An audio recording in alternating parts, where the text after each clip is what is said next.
जंगल में ही बड़े हो रहे हैं और उसके दिमाग में भर दिया कि ये जो श्वेत कपड़े वाले आते हैं ना, ये डाकू लोग होते हैं, ये बच्चों को उठा के ले जाते हैं, मारते हैं, इनके पास बहुत शस्त्र होते हैं। बच्चे डरने लगे। कई मुनियों को इधर उधर विहार करते देख लिया तो छुप जाते। एक बार ऐसा अवसर आया कि जहां वो दोनों बच्चे आमोद प्रमोद कर रहे थे, खेल रहे थे, वहीं पर दो मुनिराज चले आए। वो भागे का डर इतना कि वो एकदम घबराए और वृक्ष पर ही चढ़ गए और चुपचाप छिप के बैठ गए। मुनिराजों ने भी उसी वृक्ष के नीचे विश्राम किया। संयोग की बात है, कभी कभी संयोग इतने प्रबल होते हैं उसको दुनिया में कोई टाल नहीं सकता। निमित्त मिलता ही मिलता है। प्रतिलेखना का समय आया, पात्र निकाले, वस्त्र निकाले, कहीं चींटी आ गई तो पूंजनी से हटा दी। देख रहे हैं बच्चे, देख रहे हैं ये तो इतने दयावान हैं, एक चींटी को भी नहीं मारते। और इनके पास तो कुछ नहीं है, चाकू है, नहीं छुरा है, ना कुछ भी नहीं है, सब चीज खोल के देख ली। तो इनसे डरने की जरूरत क्या है? भय कम हुआ और नीचे आए। बच्चे ऊपर क्यों छुपे? डर के छुपे। क्यों? आप लोग बच्चों को पकड़ते हैं कि नहीं? मारते हैं कि नहीं? हम तो चींटी को भी नहीं सताते। तो उनके बीच में मेल जोल बढ़ा। मुनिराज ने कहा, तुमको ये सब बातें किसने बताई? मेरे पिताजी ने बताई, माता ने। वो गलत बोलते हैं, हम ऐसा कुछ नहीं करते, हम तो मुनि हैं, मुक्ति मार्ग की साधना करते हैं। ये मुक्ति मार्ग क्या है? बच्चों में जिज्ञासा तो होती है। जो ही उन्होंने पूछा, मुनिराज ने उनको समझाना शुरू किया। भव्य आत्मा थे, प्रतिबोध लग गया, तय कर लिया हम मुनि बनेंगे। स्थान पर आए और माँ बाप को कहने लगे कि हमको तो मुनि बनना है। कि ये कैसे होगा? कि हमने सब जान लिया, आपने हमको जंगल में क्यों रखा है ये भी पता लग गया। आपको भय था कि हम साधु बन जाएंगे कहीं। आज हमने तय कर लिया कि साधु ही बनना है, हमको गुरु मिल गए। आखिर वो सुदृढ़ रहे तो माता पिता ने भी तय किया कि चलो हम भी मुनि बनेंगे, दीक्षा लेंगे। राजा को सूचना दी कि ये जो खजाना भरा है मेरा, अब मैं कहाँ इसको रखूं? आपके राज भंडार में देता हूं। छकड़े में भर के राज भंडार में उनका खजाना आ रहा है। ऊपर से कमलावती और इक्ष्वाकु राजा ऊपर से देख रहे हैं। कमलावती ने पूछा, ये क्या लाए? क्या आ रहा है छकड़े में? कि भृगु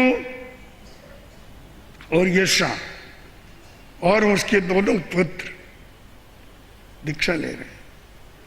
खजाना इकट्ठा किया हुआ था, वो राज भंडार में डाल रहे हैं। आप ले रहे हो? हाँ। कहां? फिर क्या करें? वो भेज रहे, हम ले रहे हैं।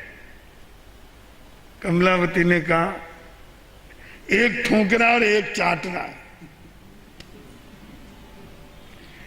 एक मेल उतार रहा है और दूसरा चढ़ा रहा है।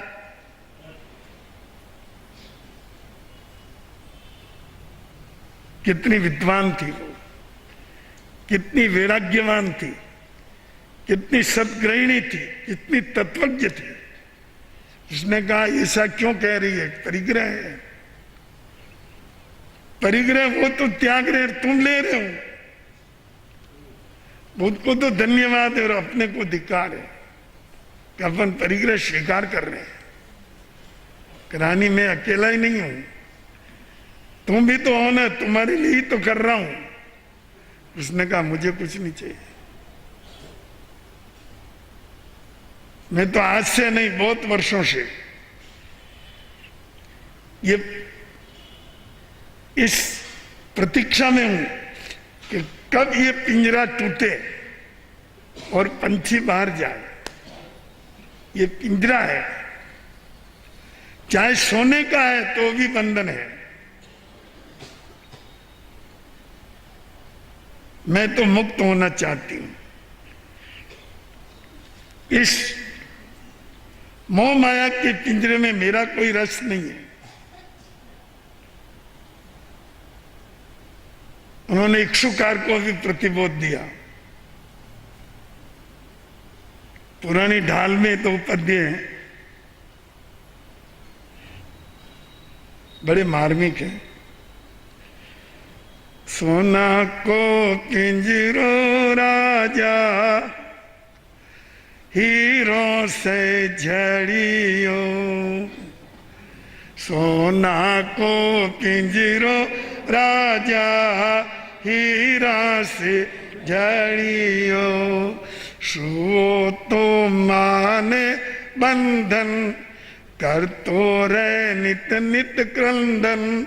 साच पहचानो, साच पहचानो राजा, मिलियो यो मूंगो टाणो। तो मिट जावे आनो जानो, साच पहचानो। क्या बात, धन्य धन्य उस कमलावती को। उसने कहा पतिदेव ये सोने का पिंजरा है, चाहे हीरे से जड़ा हो, तोते के लिए तो बंधन ही है। मौका मिलते ही वे तो उड़ना चाहता है। मैं भी उस तोते की तरह हूं, आपके सोने के पिंजरे में बंद हूं।